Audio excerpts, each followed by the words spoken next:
Neuron neuron है क्या?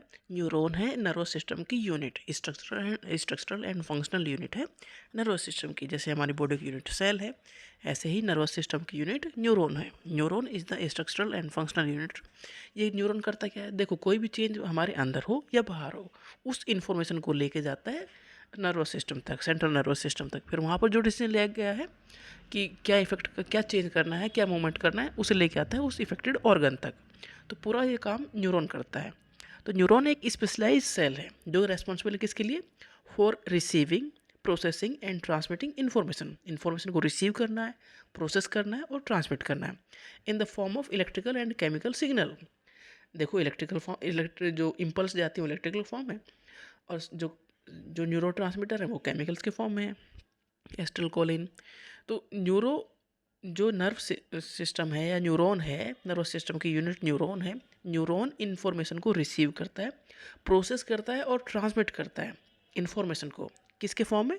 Electrical and chemical signal के फॉर्म में। न्यूरॉन कैरीज इम्पल्स, इम्पल्स मतलब सिग्नल को, जो इन्फॉर्मेशन है उसे लेके जाने का एक तरीका है impulse, throughout the body, helping in communication between the brain, spinal cord and the other part of the body। Brain और spinal cord central nervous system के पार्ट है। तो इन्फॉर्मेशन जहाँ से भी आएगी इनके पास पहुँचेगी, फिर वहाँ से जो डिसीजन लिया गया है फिर वो इफेक्टेड होगा। एक न्यूरॉन के कौन कौन से पार्ट हैं? पहला है डेंड्राइट्स। डेंड्राइट्स मतलब ब्रांच लाइक स्ट्रक्चर है जो सिग्नल को रिसीव करते हैं। और सेल बॉडी, डेंड्राइट्स के बाद है सेल बॉडी। मान लो एक गोल सर्कल टाइप का सेल बॉडी है जो कंट्रोल करता है न्यूरॉन को। तो डेंड्राइट्स, जैसे सर्कल के ऊपर बाल लगा दो कई सारे, ग्रेसी लगा दो, वो डेंड्राइट्स है। फिर डेंड्राइट्स जुड़े किससे हैं? सेल बॉडी से जुड़े हैं एक साइड से, और दूसरी साइड से सेल बॉडी से निकल रहा है एक्सॉन। तो सेल बॉडी में न्यूक्लियस है। सेल बॉडी कंट्रोल करती है all activities of the neuron. Axon, एक जो सेल बॉडी है एक साइड से डेंड्राइट से लिखने हुए, दूसरी साइड से एक्सॉन। एक्सॉन में लगा लो जैसे एक पाइप लाइक स्ट्रक्चर है जो कैरी करता है इम्पल्स को दूसरे न्यूरॉन तक। एक न्यूरॉन के पार्ट है डेंड्राइट्स, सेल बॉडी, एक्सॉन, और एक्सॉन के एंड में है एक्सॉन टर्मिनल। तो एक्सॉन मतलब लंबा सा पाइप जो कैरी करता है इम्पल्स या information away from the cell body to other neuron. Axon terminal मतलब इंड पार्ट है एक्सॉन का। ये रिलीज करता है न्यूरोट्रांसमीटर्स, जिससे कि देखो एक न्यूरॉन खत्म हुआ, दूसरा शुरू हुआ, तो बीच में एक गैप रह गया, उस गैप को कहते हैं साइनेप्स। ये क्वेश्चन पूछा गया है, दो जो न्यूरॉन के बीच में क्या जो स्पेस है उसे क्या कहते हैं? उसे कहते हैं साइनेप्स।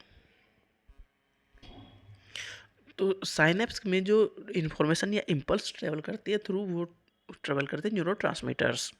तो end part of the axon है axon terminal. Axon terminal release करता है neurotransmitter to pass the signal to the next neuron, कि जिससे कि इन्फॉर्मेशन नेक्स्ट न्यूरॉन तक पहुंच जाए। एक्सॉन के ऊपर होते हैं माइलिन शीथ। माइलिन शीथ एक फैटी कवरिंग है जो एक्सॉन के चारों ओर है, जो हेल्प करती है न्यूरो इम्पल्स को स्पीड अप करने में। न्यूरॉन के जैसे एक न्यूरॉन इन्फॉर्मेशन लेके जाता है, दूसरा जो डिसीजन लिया है वो एक्टिविटी करता है मोटर न्यूरॉन। तो सेंसरी न्यूरॉन वो न्यूरॉन है जो इन्फॉर्मेशन को लेके जाएगा, और मोटर न्यूरॉन है जो वहाँ से डिसीजन ले गया है उसे अप्लाई करेगा। तो सेंसरी न्यूरॉन हेल्प करता है किसमें? Feeling things, touch, pain, temperature, कुछ भी चेंज हो रहा है उसे फील करने वाले न्यूरॉन को कहते हैं sensory neuron.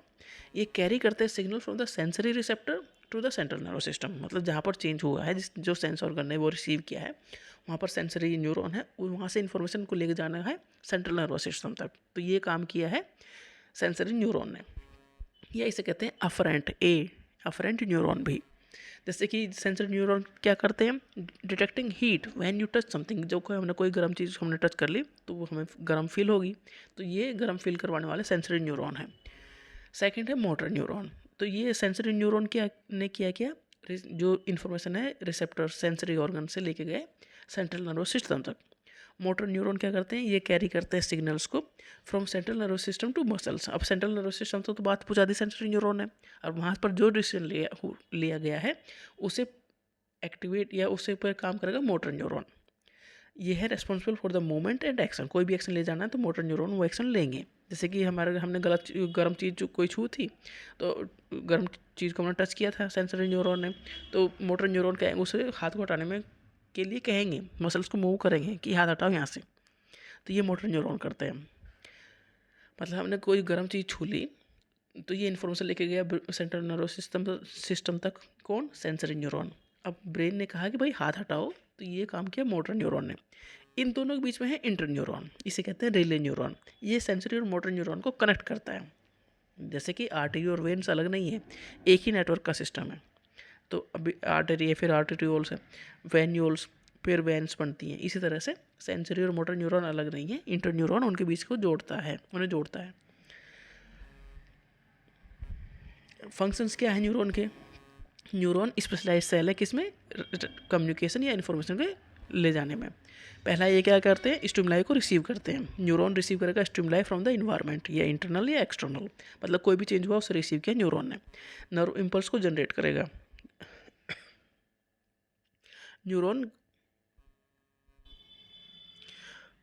Neuron conduct electrical signals called nerve impulse. जैसे रिसीव किया कोई भी स्टिमुलाई या कोई भी चेंज आया उसे रिसीव किया नर्व, फिर सेकंड है जनरेशन ऑफ नर्व इम्पल्स, फिर नर्व इम्पल्स जनरेट किया और इम्पल्स को फिर कंडक्ट किया थ्रू द न्यूरॉन।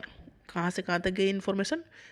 इन्फॉर्मेशन गई है इम्पल्स के फॉर्म में, तो कंडक्शन ऑफ इम्पल्स हुआ थ्रू न्यूरॉन। डेंड्राइट से सेल बॉडी और सेल बॉडी से एक्सॉन। अब कहाँ जाएगी? ट्रांसमिशन ऑफ इम्पल्स, मतलब दूसरे न्यूरॉन के पास भेजनी है इन्फॉर्मेशन। तो न्यूरॉन बाय न्यूरॉन जुड़े हुए हैं, तो neuron passes the signal to other neuron at a synapse. एक न्यूरॉन खत्म हो रहा है, दूसरा न्यूरॉन शुरू हो रहा है, बीच में गैप है, उस गैप को कहते हैं साइनेप्स।